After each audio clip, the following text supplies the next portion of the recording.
the Galactic Concord ruled 1,000 stars.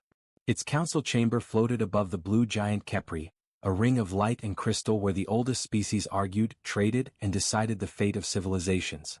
On this day the chamber echoed with laughter. "They call themselves humans," clicked High Strategist Vale of the Tyrwex Hive, his many eyes glowing with amusement. "Short-lived. Fragile. Still divided by nations." A hologram appeared, a small yellow star, a blue-green planet, primitive colonies scattered like crumbs. "They have no unified fleet," said Ambassador Run of the Valari, tall and silver-skinned. "Their weapons are crude. Kinetic slugs and fusion torpedoes. No psionic shields. No precognition." The council laughed again. Only one voice remained silent. Elder Mir of the ancient Karen leaned on a staff carved from a dead star.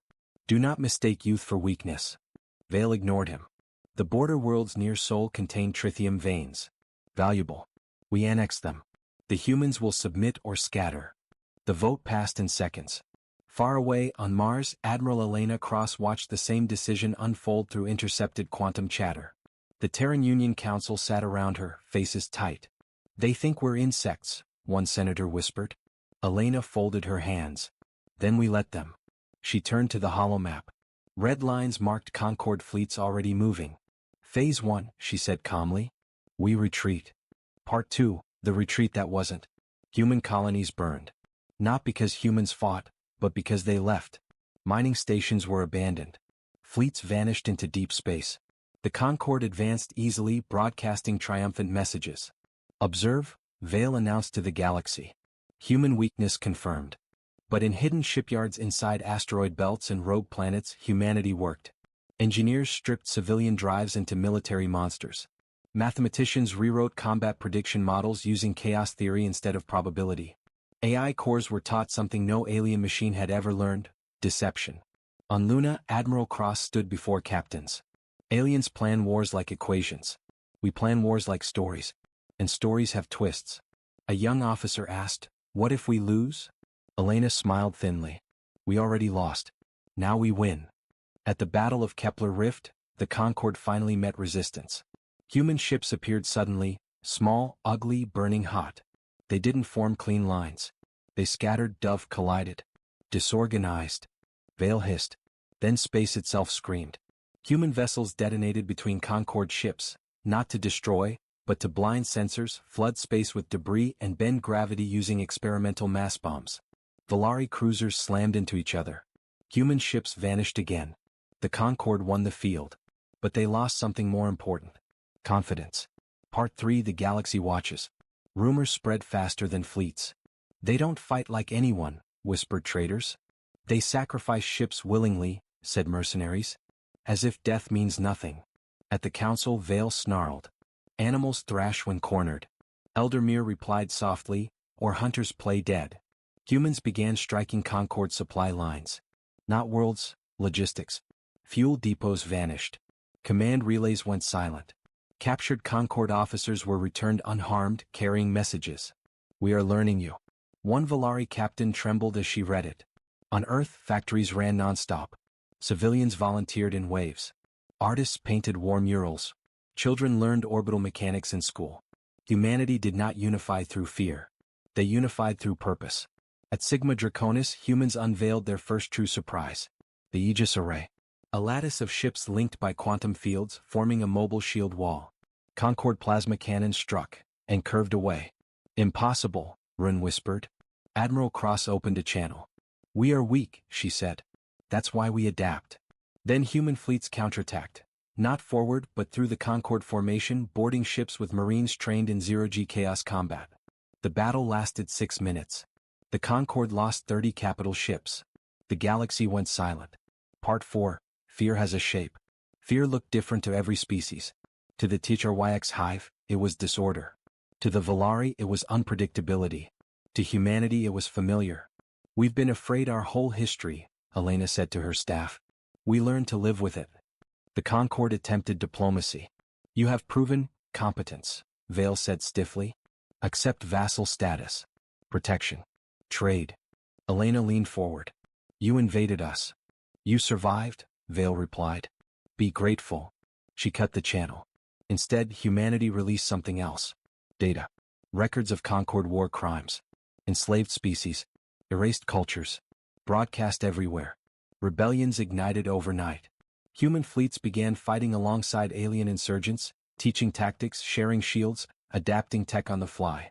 They don't conquer, Rune whispered in horror. They ignite.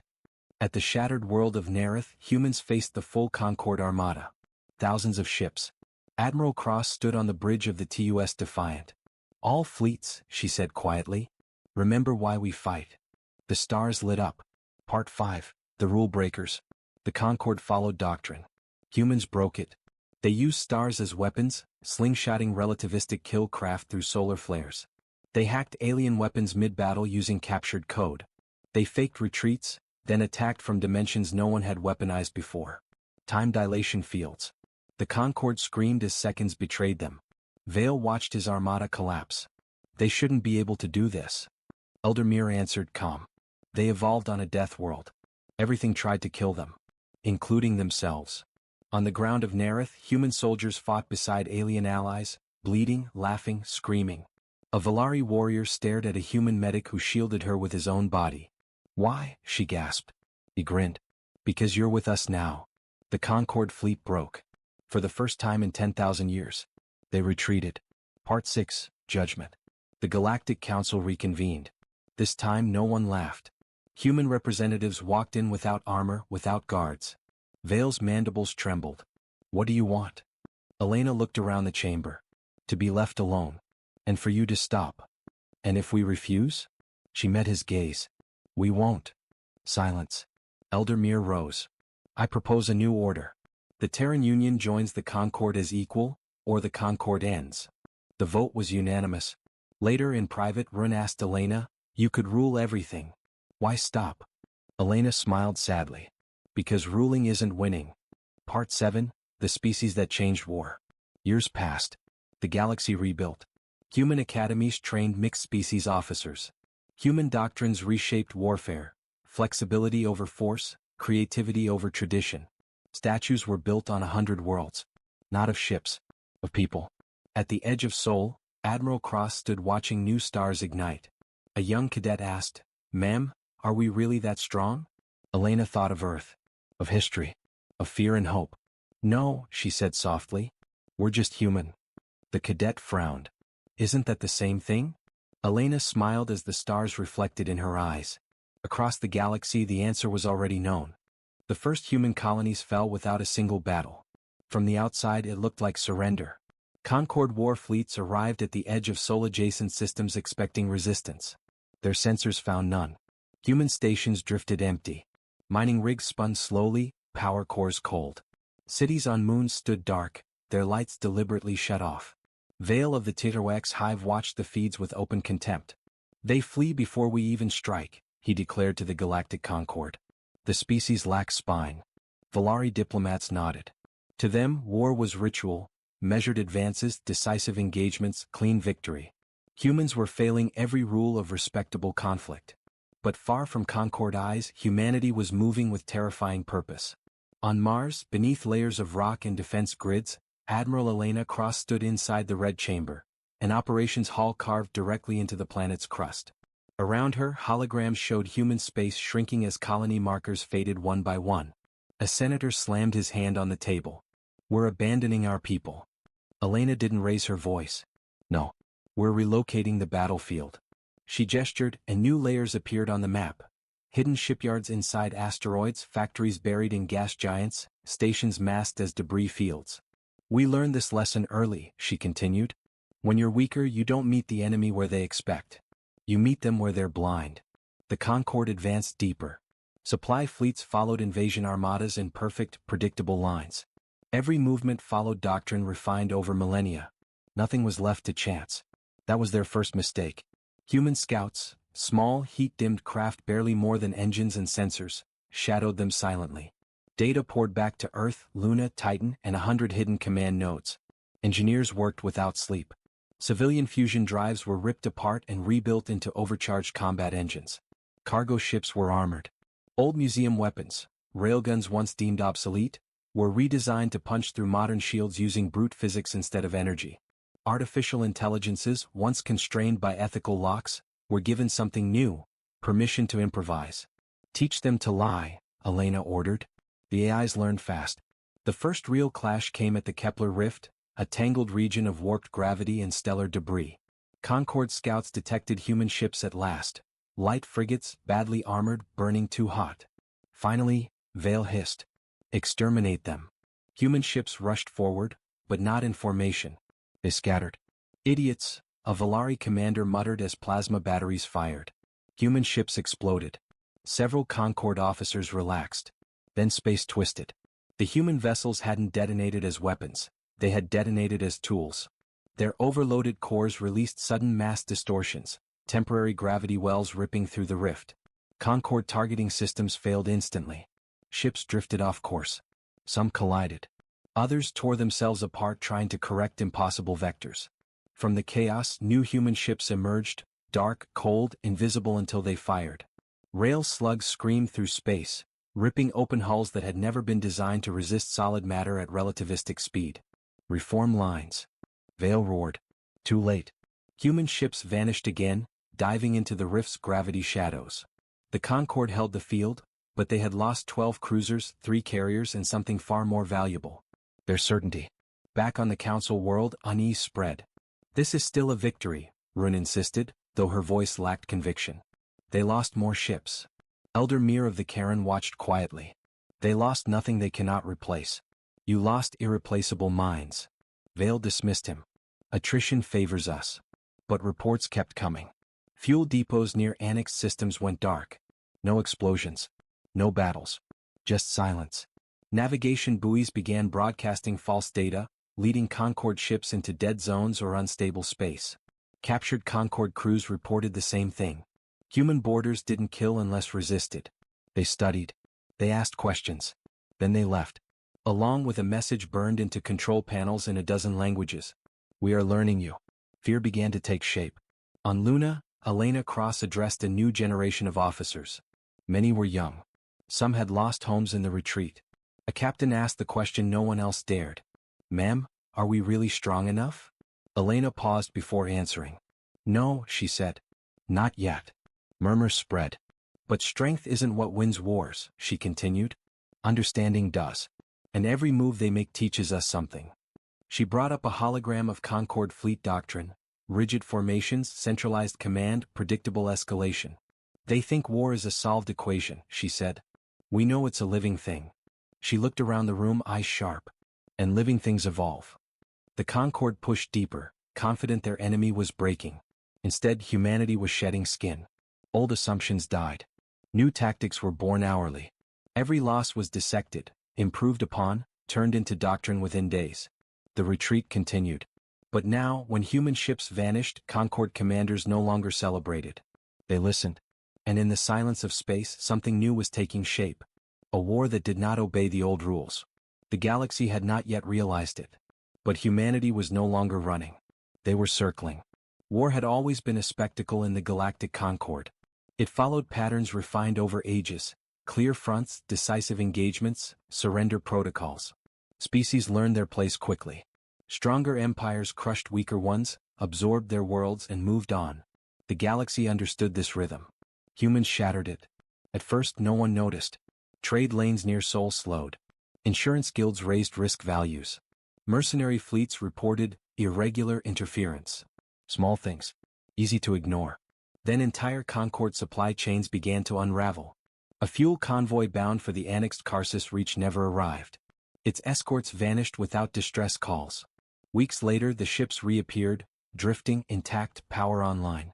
Every crew member was alive. Every navigation system had been rewritten. The log contained only a single line: observe your dependencies. The story spread across neutral space in hours. Merchants whispered in docking bays. Pirates refused contracts near human territory. Information brokers doubled their prices. Something was happening, and it wasn't conquest. In the Concorde High War Hall, strategist Vale paced in agitation. This is harassment, he snapped. Annoyance. They avoid real battle because they cannot win it. Rune of the Valari studied the reports more carefully. They are choosing which battles exist. Vale's mandibles twitched. Arrogant theory. But even as he spoke, new data flooded in. A Concorde carrier group attempting to reinforce the outer Sol line arrived to find its hyperspace exit gone. Not destroyed, collapsed by precisely timed detonations that altered local spacetime geometry. The fleet emerged light years off course, deep in uncharted space. Human beacons were already waiting. On Earth, the war no longer felt distant. Factories glowed day and night. Old industrial zones were reborn as shipyards. Civilians trained in emergency response, cyber defense, and orbital mechanics. Artists painted towering murals of Earth's long history of survival, plagues, wars, disasters, and recovery. Humanity was not united by command. It was united by memory. "We've survived worse than this," an old woman told a camera crew as she assembled drone components. "We just didn't have stars back then." Admiral Elena Cross stood before a wall of holographic projections. Alien fleet doctrines layered with human predictions. "They react faster now," an analyst said. "They're adapting." Elena nodded. "Good. That means they're afraid." She pointed to a highlighted region. "Deploy the Aegis array." Several officers exchanged uneasy glances. "That tech hasn't been tested in combat," one said. Elena's voice was calm. "Neither was fire once." The Aegis array revealed itself at Sigma Draconis. Concorde forces arrived expecting another empty system or scattered resistance. Instead they found a wall. Human ships arranged in an interlocking lattice, energy fields overlapping and reinforcing each other. The formation was messy, asymmetrical, nothing like Concorde precision. Plasma cannons fired. The shots bent. Energy curved along invisible fields, sliding away as if space itself refused to obey. Volari commanders stared in disbelief. That violates conservation models. Human ships advanced, not fast but relentless. Then came the counterattack. Human vessels punched through the Concorde formation, not stopping to dogfight. They passed through, releasing boarding pods mid-flight. Inside Concorde ships, human marines fought in unpredictable bursts, magnetic boots disengaging, weapons switching modes constantly, tactics changing room by room. A HFY's commander shrieked into the void. "They don't fear death." A human voice answered on an open channel, breathless and grim. "We're not here to die. We're here to win." The battle lasted 6 minutes. When it ended, 30 Concorde capital ships were disabled or captured. The humans withdrew. Again. Across the galaxy, reactions exploded. "They could have annihilated them," said a Drell philosopher. "Why didn't they?" A smuggler answered, "Because they wanted us to see." Neutral systems began quietly cutting ties with the Concorde. Border species delayed tribute shipments. Resistance cells received anonymous drops of human tech and training data. The Concorde had ruled through inevitability. Humans had introduced doubt. In the council chamber, silence replaced laughter. Vale's voice trembled with barely restrained rage. "This species must be erased before it infects others with rebellion." Elder Mir rose slowly. "You already failed." Vale rounded on him. "Explain." "They are no longer fighting alone," Mir said. "They are teaching the galaxy a new idea, that the strong are not untouchable." Run closed her eyes. "They are changing the rules." Mir nodded. "No. They are reminding us that rules are made by those willing to break them." On Luna, Elena Cross watched the galactic feats. The war had reached a new phase. Humanity was no longer just surviving. It was being studied. By enemies. By allies. By the entire galaxy. And for the first time since the Concorde was founded, the question echoing across the stars was no longer, "How long until they fall?" but, "What happens if they don't?" Fear did not arrive all at once. It seeped into the Concorde like a slow poison, carried in after-action reports, distorted sensor logs, and survivor testimonies that contradicted everything the galaxy believed about war. Every species felt it differently. To the HFY's hive, fear was disorder, formations breaking, signals overlapping, collective thoughts splintering under pressure. To the Volari, fear was uncertainty, the collapse of probability models that had guided them for generations. To humanity, fear was familiar. They had grown up with it. In the Concorde capital system, emergency sessions replaced ceremony. The High War Hall glowed red as strategists argued. "They're exploiting anomalies," Vale snarled. "Random chance." A Volari tactician replied quietly, "No. They're creating the anomalies." Screens displayed human engagements. Fleets that retreated only to reappear behind enemy lines, weapons that changed behavior mid-battle, ships that seemed to ignore the laws of engagement physics.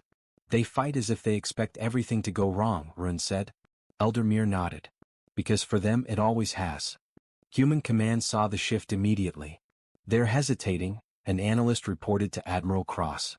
Response times are up. Commanders are requesting more confirmation before acting. Elena clasped her hands behind her back. Then we don't give them time to think. She issued a single directive that spread through human space like wildfire. Operation Mirrorfire. The objective was simple: stop fighting the Concord alone. Instead, fight with everyone they had ever wronged.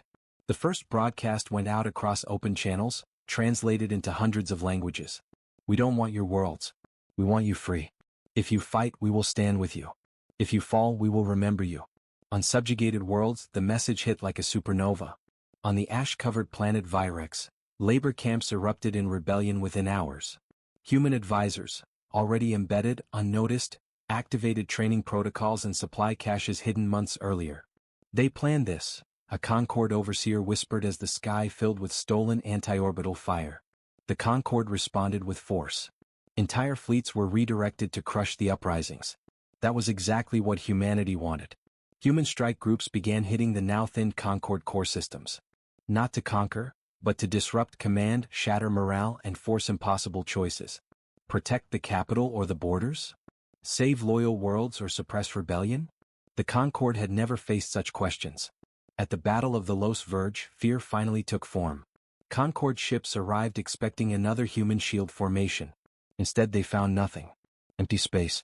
Then human voices filled their channels. "You're early," a calm human voice said. "We were hoping you'd bring more." Space folded. Time dilated. Human time dilation fields activated in overlapping waves, fracturing Concord perception. Some ships experienced seconds while others endured minutes of combat in the same instant.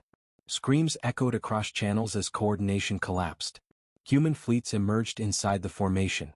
This time they didn't withdraw. Ground combat followed on Nareth Prime, a world the Concord considered symbolic, one of their earliest conquests. Human soldiers fought alongside Nareth natives, moving through shattered cities under alien skies. Plasma fire lit the ruins. Gravity shifted unpredictably under damaged planetary stabilizers. A Valari officer, wounded and pinned, watched a human medic crawl through fire to reach her. "Why risk yourself?" she gasped. The human applied a sealant, hands shaking but steady. "Because you matter. And because they told us you didn't." Her eyes widened, not with fear but with something older. Hope. News of Nareth spread faster than any propaganda. Images of humans bleeding beside aliens, sharing rations, laughing between shelling, broke something deep in the Concord psyche. "They aren't conquerors," Rune said quietly in the council chamber. "They're allies." Vale slammed his claws into the floor. "Then they are worse." Eldermere turned toward him. "No. They are dangerous because they remember suffering, and choose not to repeat it." In human space, losses mounted. Ships were destroyed. Cities mourned. Names were carved into memorial walls that grew longer every day. But morale did not break. If anything, it hardened. "We've lost worlds before," Elena said during a quiet moment on the Defiant. "We've lost everything before. The difference is, this time we're not alone." She looked at a star map now filled with allied signals, species once silent, now fighting back. Fear had changed shape. It no longer belonged to humanity. It belonged to the Concord. And for the first time in galactic history, an empire realized too late that terror, once taught, could be learned, and returned. The war was no longer about survival. It was about who would define the future of the stars. The Concord had always believed war was an art perfected long ago. Every doctrine, every fleet formation, every escalation ladder had been tested across thousands of years and hundreds of species. Conflict to them was a closed book. Humanity tore out the pages and rewrote them mid-battle. After Nareth, the Concord abandoned restraint. Entire armadas were mobilized. Starforges roared. Ancient weapons, sealed since mythic wars, were awakened. The galaxy felt the shift like a pressure change before a storm. "They're preparing annihilation," a human intelligence officer warned. Admiral Elena Cross nodded. "Good. That means they're predictable again." She turned to a new tactical overlay labeled Unorthodox Assets. Most of the symbols weren't ships. They were stars. The Battle of Helios Gate began without warning. A Concord armada poured through a stable hyperspace corridor near a yellow star. Their plan was simple: crush the human defensive line, burn the nearby systems, and force unconditional surrender. What they hadn't calculated was velocity. Human engineers had spent months mapping the star's magnetic storms. At the precise moment the Concorde fleet emerged, human craft released relativistic kill vehicles. Small, dense projectiles accelerated using the star's own gravity and solar flares. The weapons struck at near-light speed. Concorde shields, designed for energy dispersion, collapsed instantly against pure mass and momentum. Capital ships were pierced clean through, their cores venting into space before alarms could finish sounding. HFY's admiral screamed into the void. "They're using the star." A human reply cut in, almost casual. "First time?" Across the front, similar horrors unfolded. Human cyber warfare units injected adaptive code into captured Concorde systems. Alien weapons began misfiring, targeting friendly ships, or refusing to fire at all. "They're inside our command architecture," Vale hissed. "Purge the networks." Too late. Human AIs had learned not just Concorde languages, but Concorde thinking. They predicted decisions before orders were given, turning the Empire's own efficiency into a weapon against it. Every rigid system became a liability. At the shattered nebula of Irix Fold, the Concorde attempted a final doctrinal maneuver, perfect encirclement. Human fleets retreated exactly as predicted. Then space itself rebelled. Human time dilation fields activated in sequence, overlapping like ripples. Concorde ships found themselves desynchronized, some frozen in stretched seconds, others accelerating uncontrollably. Human strike groups threaded the gaps. But the true shock came next. Human vessels began exiting hyperspace inside the dilation zones. Something Concorde science declared impossible. "How?" Run whispered, watching the feed. Elder Mir answered softly. "They do not ask whether something is allowed. They ask whether it can be survived." On the ground, the war was just as brutal. Human soldiers fought in environments no other species would dare: radiation zones, collapsing gravity wells, toxic atmospheres, protected by adaptable armor and sheer stubborn will. At the ruins of Caro's Spire, a mixed-species unit held against overwhelming Concorde forces. A wounded alien officer asked a human sergeant, "Why keep fighting? You've already proven yourselves." The sergeant reloaded his weapon, face streaked with soot and blood. "Because proving it once isn't enough. You prove it every day or someone forgets." They charged again. The Concorde's losses became catastrophic. Entire fleets vanished. Command structures fractured. Once loyal client species openly defected, bringing ships, resources, and knowledge with them. Vale watched the Empire crumble around him. "This species was supposed to be weak," he whispered. Elder Mir stood beside him, eyes heavy with ancient understanding. "They are weak enough to know they must think, adapt, and change or die." In a desperate move, the Concorde unleashed its forbidden weapon, the chronal suppression net, designed to lock entire regions of space into static time. The galaxy held its breath. Humanity responded with silence. Then a single transmission from Admiral Cross reached every channel. "We don't need time to obey us," she said. "We need it to break." Human forces overloaded the net using cascading paradox feedback, sacrificing ships to create temporal instability. The weapon collapsed, tearing itself apart and leaving Concorde space scarred beyond repair. The message was clear. There were no ultimate weapons anymore. Only humans willing to push further. As the smoke of shattered stars drifted through space, one truth echoed across the galaxy. The Concorde had met not conquerors, but rule breakers. And the rules would never be the same again. The war did not end with a final explosion. It ended with exhaustion. Across the galaxy, stars burned quietly over wreckage fields that would take centuries to clear. Entire regions of space were scarred, gravity twisted, time uneven, hyperspace corridors unstable. The Concorde still existed, but only as a shadow of the force it had been. And for the first time in its long history it asked for talks. The Galactic Concorde Council chamber was no longer a place of pride. Its crystal arches were cracked. Several seats stood empty, species erased, governments collapsed, delegates killed in rebellion sparked by the war. Security fields hummed constantly, tuned now to detect human technology. When the Terran delegation arrived, conversation died instantly. No battleships accompanied them. No threats. Just a single diplomatic vessel, human-made, unarmed by Concorde standards. Vale of the TOX Hive watched them enter, his once brilliant carapace dulled with stress fractures.